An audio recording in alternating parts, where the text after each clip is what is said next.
Internet of Things. The Internet of Things, IoT, is a concept that enables everyday objects to connect and collect data.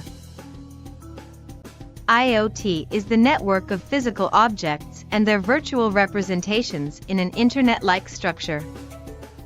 The term was coined by Kevin Ashton in 1999 to describe a self-configuring, self-healing network with the ability to monitor and control itself. This allows them to communicate with each other and make it possible for us to connect with our products via smart home appliances and any other type of product that can be connected to the Internet. The concept of IoT has been around for a while now, but it wasn't until recently that we started to see the benefits of this technology in our everyday lives. IoT is an emerging communications network of physical objects, such as sensors monitoring performance and health, actuators controlling devices, appliances, and equipment.